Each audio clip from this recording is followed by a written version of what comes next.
আসসালামু আলাইকুম রহমতুল্লাহ বরকাতু। দেন এক ব্যক্তি গ্রামে পুষ্কুনিতে মাছ চাষ করতো, তো উনি শুরু থেকে মোটামুটি 7 থেকে 8 লক্ষ টাকা ব্যয় করছে আর কি ওই জায়গায়।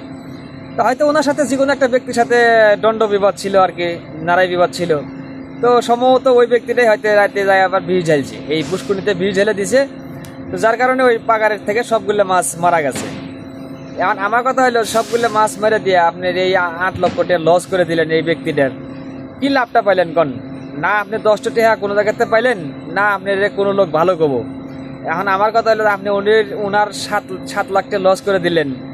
আল্লাহ যদি ইচ্ছা করে তাহলে তো আপনার যে কোনো সাইড থেকে যে কোনোভাবে আল্লাহ আপনার 10 লাখ 20 লাখ টাকা লস করে দিতে পারে, দিতে পারে আল্লাহ যদি ইচ্ছা করে আর কি। তাহলে আপনি নিজের লসটা আপনি নিজে কিনে গিয়ে আপনি ঘাড়ে টেনে নিলেন। হ্যাঁ, আপনার সাথে দণ্ড বিবাদ মারামারি থাকতে পারে, আপনি অন্য সাইড দিয়ে হয়তো যে কোনোভাবে ওনার একটু সতর্ক করে দেন কিংবা বোঝান, কিংবা ছোটো মোটো একটা দেয়া আপনি ছোটো মোটো একটা ক্ষতি করে দেন যে উনি সতর্ক হয়ে যায় এরকম। কিন্তু এইভাবে একটা মানুষের ধ্বংস করে দেওয়া মানে এটা মোটেও মানুষের কাম না, এটা জানোয়ার ছাড়া আসলে কিচ্ছু না। আসলে মানুষের যে হৃদায়ত নাই, আসলে ইমান নাই, তার এই যে জ্বলন্ত প্রমাণ এলো এই সব কাজ। একটা মানুষের ভাই, একটা গরিব মানুষের, একটা অসহায় মানুষের 7 থেকে 8 লাখ টাকা এই লস করে দেওয়া মানে কি? লোকটা একবার নিঃস্ব হয়ে গেছে। তো যাই হোক, আসলে সবার উদ্দেশ্য করে করতেছি সেটা হলো, আসলে ভাই কারোর ক্ষতি আসলে কেউ করেন না, ক্ষতি করেন না, কারণ ক্ষতি একজনের ক্ষতি আপনি করবেন, আপনি ক্ষতি আল্লাহ করবো, এইটা হলো বাস্তব প্রমাণ। তো ঠিক আছে, সবাই ভালো থাকেন, সুস্থ থাকেন। আসসালামু আলাইকুম রহমতুল্লাহ বরকাতুহ।